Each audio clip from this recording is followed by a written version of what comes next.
एखाद्या सिनेमामध्ये शोभेल अशी घटना कोल्हापूरच्या कसबा बावड्यामध्ये घडली आहे। वारकरी संप्रदायामधील पांडुरंग तात्या म्हणजे पांडुरंग उल्पे यांना 15 दिवसांपूर्वी हरिनामाचा जप करत असताना हृदयविकाराचा झटका आला। त्यानंतर त्यांच्यावरती रुग्णालयामध्ये उपचार सुरू होते। डॉक्टरांनी त्यांना मृत घोषित केल्याचा दावा त्यांच्या कुटुंबियांनी केलाय। यानंतर पांडुरंग तात्यांचे नातेवाईक घरी जमले, अंत्यविधीची तयारी देखील झाली।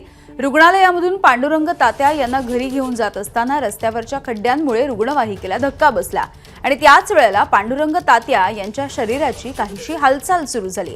यानंतर नातेवाईकांनी पांडुरंग तात्या यांना पुन्हा एकदा रुग्णालयामध्ये नेलं आणि आज पांडुरंग उल्पे तात्या हे आपल्या पायावरती उभं राहून स्वतः घराकडे चालतही आले। ही सर्व पांडुरंगाची कृपा असल्याचं नातेवाईकांनी म्हटलंय।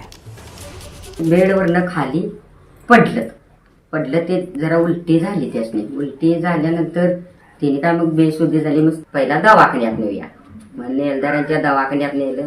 त्यानं काय अंगाला पण हात लावला नाही, न्या म्हटलं कोल्हापूरला।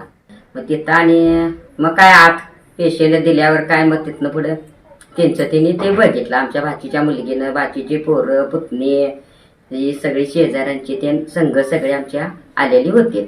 पेशंट बकव्याचं कपत्र आलं, ते त्यांच्या अशी बोट हाताच्या हाला लागल्याबरोबर ते आमचा मुलगा तिथं शेजारी होता।